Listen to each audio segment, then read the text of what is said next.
अस्सलाम वालेकुम students, I am Babar Ali. आज जो हमारा टॉपिक ऑफ डिस्कशन रहेगा वो है वेड्स रूल। ये पाई एक्सेप्टर लिगेंड्स के चैप्टर का 5th लेक्चर है। वेड्स रूल को हम डिस्कस करेंगे। तो जो वेड्स था एक साइंसदान था, ब्रिटिश साइंसदान था। इसने मेटल कार्बोनाइल्स, जो हाई न्यूक्लियर मेटल कार्बोनाइल्स के स्ट्रक्चर ड्रा किए। अब जो पीछे हमने लेक्चर्स पढ़े उनमें भी हमने मेटल कार्बोनाइल्स के स्ट्रक्चर ड्रा किए हैं। इसके बाद हमने 18 इलेक्ट्रॉन रूल में मेटल कार्बोनाइल्स के स्ट्रक्चर ड्रा किए। अब जितने भी हमने पीछे मेटल कार्बोनाइल्स के स्ट्रक्चर ड्रा किए हैं ना, उनमें जो नंबर ऑफ मेटल एटम्स थे वो थे लेस देन 4 और इक्वल टू 4। मतलब जितनी भी उनमें मेटल्स थे ना, जो लिगेंड्स उनको इलेक्ट्रॉन पेयर डोनेट कर रहे थे, वो क्या थे? Less than number of metal atoms less than 4 और इक्वल टू 4 थे। मतलब लो न्यूक्लियर मेटल कार्बोनाइल्स थे। ठीक है। अब वेट्स ने जो स्ट्रक्चर्स और इनमें जो बॉन्डिंग थी वो थी लोकलाइज्ड बॉन्डिंग थी। मतलब ये ज्यादा स्टेबिलिटी शो करते थे। अब जो हाई न्यूक्लियर मेटल कार्बोनाइल्स थे, जिनमें number of metal atoms greater than 5 और इक्वल टू 5 होंगे, हाई न्यूक्लियर मेटल कार्बोनाइल्स। अब इनके स्ट्रक्चर्स ड्रा करने में थोड़ी दिक्कत पेश आ रही थी कि इनमें क्योंकि स्टेबिलिटी जो थी वो कम थी, इसलिए जो है डिफिकल्टी पेश आ रही थी। तो इनके स्ट्रक्चर्स ड्रा करने के लिए एक साइंसदान आया, लिप्सकॉम। अब लिप्सकॉम ने अपना टोपोलॉजिकल मॉडल दिया, लेकिन इसका जो मॉडल था ना स्ट्रक्चर ड्रा करने का, वो कोई वैलिड नहीं था। इसके बाद 1971 में एक साइंसदान, ब्रिटिश साइंसदान था, किनेथ वेड्स। ब्रिटिश साइंसदान था किनेथ वेड्स। इसने एक फार्मूला दिया हमें। इसने हमें एक फार्मूला दिया कि जो high nuclear metal carbonyl clusters है ना, high nuclear metal carbonyl clusters, उनके आप स्ट्रक्चर कैसे फाइंड आउट कर सकते हैं। अब हाई न्यूक्लियर मेटल कार्बोनाइल, जाहिर बात है उनमें जो बॉन्डिंग होती है वो क्या होती है? डीलोकलाइज्ड बॉन्डिंग होती है। और उनके जो क्लस्टर्स होते हैं उनमें स्टेबिलिटी जो होती है वो कम होती है। और ये इलेक्ट्रॉन क्या होते हैं? डेफिशिएंट होते हैं। और ये क्या होते हैं? इलेक्ट्रॉन डेफिशिएंट होते हैं। अब इन सारी बातों को मद्देनजर रखते हुए जो किनेथ वेड्स था ना, इसने हमें एक फार्मूला दिया। अब फार्मूले में इसने क्या किया, जो स्केलेटल हमारे पास, मतलब जो मेटल कार्बोनाइल्स का क्लस्टर बनता है ना इस तरह करके, इसने क्या किया, सारे इसके जो इलेक्ट्रॉन पेयर है ना स्केलेटल, इसको बोलते हैं स्केलेटल, मतलब ढांचा। इसके जितने भी इलेक्ट्रॉन पेयर्स थे ना, पेयर, उनको क्या किया? काउंट किया इस फार्मूले से, स्केलेटन इलेक्ट्रॉन पेयर्स। इसने कैसे इनको कैलकुलेट किया? इसने टोटल इलेक्ट्रॉन जो थे ना, मतलब जो लिगेंड इसको डोनेट कर रहे थे मेटल्स को, और मेटल्स के अपने इलेक्ट्रॉन्स, उनको काउंट किया। Total electron count mean total electron count minus N, N multiplied by 12। अब एन जो इधर है ये है number of metals, number of metals पर मॉलिक्यूल या पर क्लस्टर। मतलब इसमें 4 है तो n इज इक्वल टू 4 होगा, मल्टीप्लाइड बाय 12। अब इसने नंबर ऑफ मेटल्स को 12 से मल्टीप्लाई क्यों किया? वो 12 से मल्टीप्लाई इसलिए किया चूंकि जितनी भी ट्रांजिशन मेटल्स हैं उनमें जो वैलेंस इलेक्ट्रॉन्स होते हैं ना, वैलेंस इलेक्ट्रॉन्स, वो ज्यादा से ज्यादा 12 हो सकते हैं, 12 से ग्रेटर नहीं हो सकते। तो इसने डिवाइड किया 2 से। अब जो आंसर है स्केलेटल इलेक्ट्रॉन पेयर्स का, फॉर एग्जांपल हमारे पास आया है 5, तो इसने क्या क्या किया, जो स्केलेटल इलेक्ट्रॉन पेयर्स है ना, इनको कंपेयर किया किससे? Number of metals present in molecule, उनसे इसने क्या किया? कंपेयर किया। वो कंपैरिजन में इसने कैसे किया कि अगर स्केलेटल इलेक्ट्रॉन पेयर आ जाते हैं नंबर ऑफ मेटल्स के इक्वल, मतलब एक मॉलिक्यूल में मेटल्स है ना 4, चले कह लें मान लो 4 मेटल्स हैं, तो स्केलेटन इलेक्ट्रॉन पेयर्स जो हैं उनका आंसर भी आया है 4। मतलब 4 is equal to n, n है number of metals. Skeleton electron pair अगर आते हैं नंबर ऑफ मेटल्स के इक्वल, तो इनका जो स्ट्रक्चर होगा वो होगा हाइपर क्लोजर। मैं आगे स्ट्रक्चर ड्रा करूंगा। अगर स्केलेटन इलेक्ट्रॉन पेयर्स जो है उन वो अगर उनका जो आंसर है स्केलेटन इलेक्ट्रॉन पेयर्स, वो नंबर ऑफ मेटल्स से एक लेस होगा, तो उनका जो स्ट्रक्चर होगा वो होगा सुपर क्लोजो। मैं स्ट्रक्चर की बात कर रहा हूं, ज्योमेट्री की बात नहीं कर रहा। अगर स्केलेटन इलेक्ट्रॉन पेयर्स का इस फार्मूले से आंसर आता है नंबर ऑफ मेटल्स से एक पेयर ज्यादा, तो इनका स्ट्रक्चर होगा क्लोजो। एन रिप्रेजेंट कर रहा है नंबर ऑफ मेटल्स को, n+3 अगर होगा तो स्ट्रक्चर होगा अरकेनो अरेकनो, अगर n+4 होगा तो हाइपो, n+5 होगा तो क्लेडो। स्ट्रक्चर्स की बात कर रहा हूं। अच्छा, हम एक एग्जांपल लेते हैं, एग्जांपल से आई होप आपको क्लियर हो जाएगा। हमारे पास एक एग्जांपल है रहोडियम 6 कार्बोनाइल 16। अब हमने क्या करना है, इनका इसका स्ट्रक्चर बताना है कि इसका स्ट्रक्चर कैसा है। तो हम क्या करते हैं, इसके जो स्केलेटन इलेक्ट्रॉन पेयर फाइंड करते हैं थ्रू वेड्स रूल। अब फार्मूला क्या है, टोटल इलेक्ट्रॉन काउंट। अब टोटल इलेक्ट्रॉन कैसे करेंगे, अब जो रहोडियम होता है ना, इसके जो बैलेंस इलेक्ट्रॉन्स होते हैं वो होते हैं 9। इसके जो बैलेंस इलेक्ट्रॉन्स होते हैं वो 9। अब 6 मेटल्स हैं तो मल्टीप्लाई करेंगे 6 से, प्लस अब कार्बोनाइल के पास हमें पता है कि 2 इलेक्ट्रॉन पेयर डोनेट करता है, तो 16 मल्टीप्लाइड बाई 2।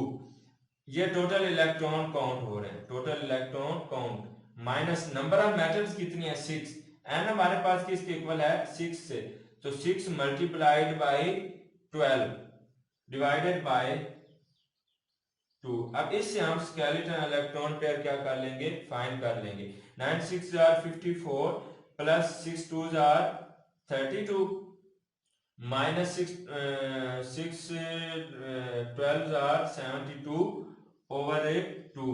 तो लगता है नीचे नजर नहीं आ रहा, तो हम ये वाला इरेज करके यहाँ पे बाकी की कैलकुलेशन करेंगे। अब फार्मूला आपने नोट डाउन कर लेना है। अब ये 86 हो गया, 54 प्लस 32 कितना हो गया 86 माइनस 72 ओवर 2। ये है स्केलेटन इलेक्ट्रॉन पेयर, तो आंसर आएगा 14 ओवर 2। हमारा जो स्केलेटन इलेक्ट्रॉन पेयर्स आएंगे वो होंगे 7 इलेक्ट्रॉन पेयर्स। ठीक है, कितने होंगे 7 इलेक्ट्रॉन पेयर्स। अब हमें पता है, अब हमने स्केलेटन इलेक्ट्रॉन पेयर और एन का क्या करना है, कंपैरिजन करना है। अब हमारे पास स्केलेटन इलेक्ट्रॉन पेयर कितने आए हैं 7, और नंबर ऑफ मेटल एटम्स कितना है 6। ठीक है, तो ये कैसे आएगा, एन हमारे पास है 6, तो 7 कैसे आएगा n+1, मीन के 6 + 1 = 7। ठीक है, तो n+1 के लिए जो स्ट्रक्चर होगा वो आपका होगा क्लोजो स्ट्रक्चर। क्लोजो स्ट्रक्चर कैसा होता है वो मैं आपको बना के दिखा देता हूं। क्लोजो स्ट्रक्चर इस तरह 4 मेटल्स इस तरह अरेंज होंगे, एक ऐसे और एक ऐसे। इनका जो ये बॉन्ड ये स्ट्रक्चर ऐसे बन जाएगा, इसको इससे मिला दो। ठीक है, अब इसको इससे और ये वाले जो हैं इनको इससे मिला दो। अब ये स्ट्रक्चर क्या है, क्लोजो है। ये 3D स्ट्रक्चर है। अगर आपके पास नेट है तो आप गूगल से सर्च करें क्लोजो स्ट्रक्चर, तो उधर से इमेज से आपको ये क्लियर हो जाएगा।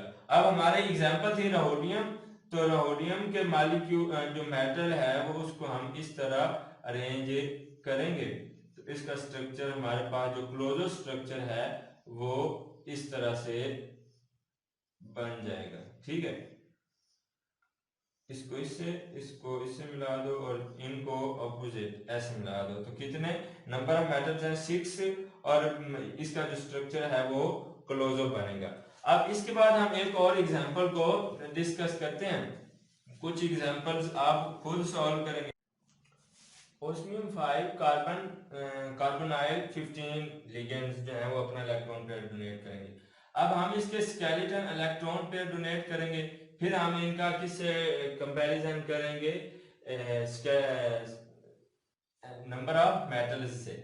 अब हम क्या करेंगे, total electron valence electrons count करेंगे। वो कैसे करेंगे, अब ओस्मियम जो है इसके वैलेंस शेल में 8 इलेक्ट्रॉन्स होते हैं, तो 8 मल्टीप्लाइड बाई 5, क्योंकि ये 5 मेटल्स हैं, प्लस कार्बन के बैलेंस में 4 होते हैं, प्लस कार्बोनाइल अब 2 इलेक्ट्रॉन्स डोनेट करेगा, तो 15 multiplied by 2 minus number of metals कितने हैं 5, एन की जगह पे 5 हम लगाएंगे, आई होप आपने फार्मूला राइट कर लिया होगा। मैं फार्मूले में डायरेक्ट वैल्यूज पुट कर रहा हूँ। अब मल्टीप्लाइड बाय 12 डिवाइडेड बाय 2।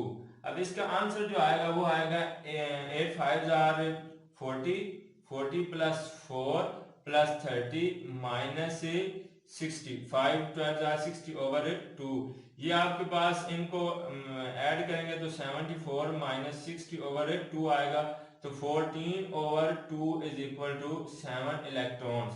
अब हमारे पास जो नंबर ऑफ मेटल्स है वो कितने, n इज इक्वल टू 5 है, और जो स्केलेटन इलेक्ट्रॉन पेयर्स आए हैं वो किसके इक्वल आया है, 7 के। तो इनका जब हम कंपैरिजन करेंगे तो कंपैरिजन कुछ इस तरह से होगा कि n plus 2 is equal to 7, मतलब 5 plus 2 is equal to 7।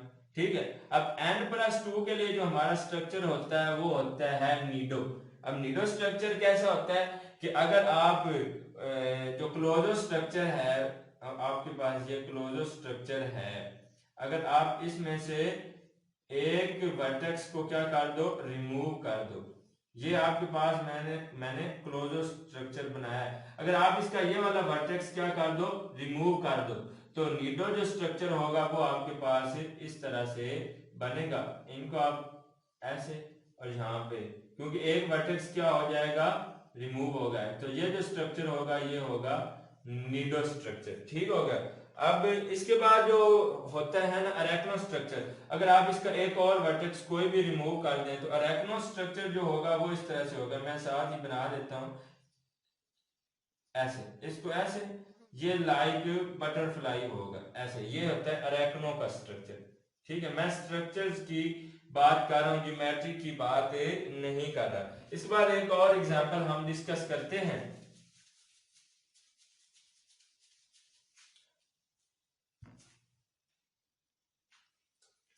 Rhodium, 4 atoms and carbonyl 12।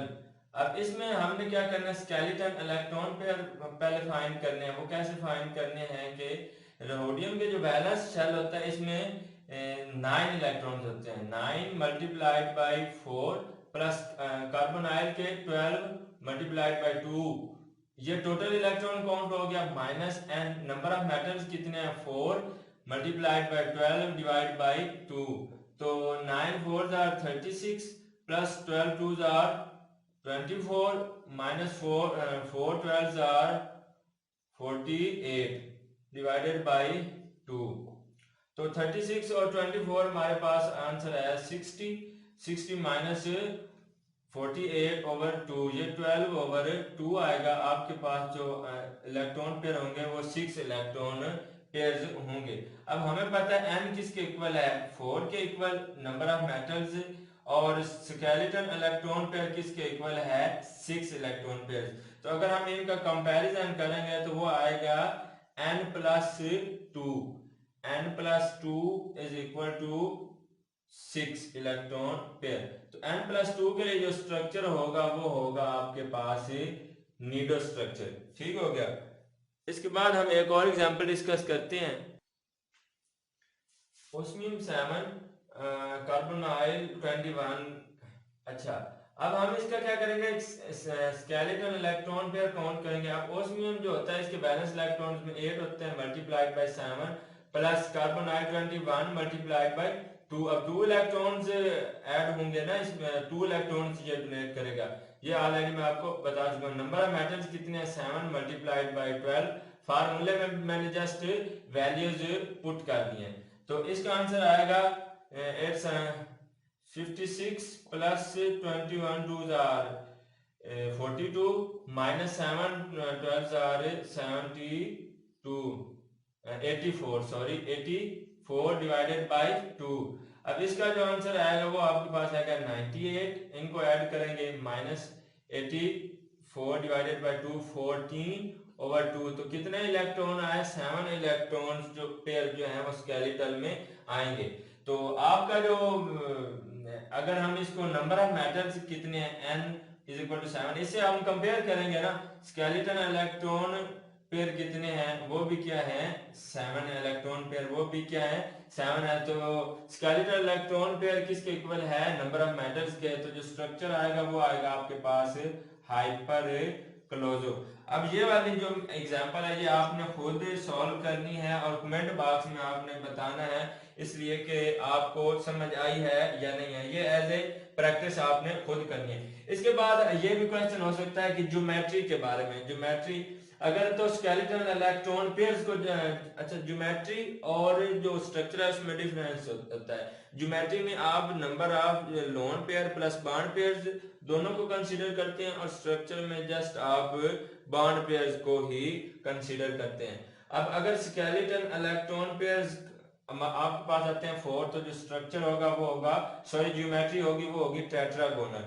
अगर 5 है मतलब आप स्केलेटन इलेक्ट्रॉन पेयर इसी फार्मूले से काउंट करने हैं। अगर आपके पास 5 है तो ट्राइगोनल बाई पैरामिडल ज्योमेट्री आएगी। अगर आपके पास स्केलेटन इलेक्ट्रॉन पेयर 6 आते हैं तो जो आपकी ज्योमेट्री आएगी वो होगी ऑक्टाहेड्रल। फॉर एग्जांपल अगर आपके स्केलेटन इलेक्ट्रॉन पेयर 7 आते हैं तो उनकी जो ज्योमेट्री होगी वो पेंटागोनल बाई पैरामिडल होगी। ये स्ट्रक्चर्स आप नेट से देख सकते हैं। अब देखो इसमें आपके जो इलेक्ट्रॉन पेयर है स्केलेटन इलेक्ट्रॉन पेयर वो 7 आए हैं, तो इसकी जो ज्योमेट्री होगी वो होगी पेंटागोनल बाई पैरामिडल और जो स्ट्रक्चर होगा वो होगा हाइपर क्लोजो। आई होप आपको आज की वीडियो अच्छी लगी होगी और आपको समझ आई होगी। तो मिलते हैं किसी नेक्स्ट वीडियो में, तब तक के लिए अल्लाह हाफिज।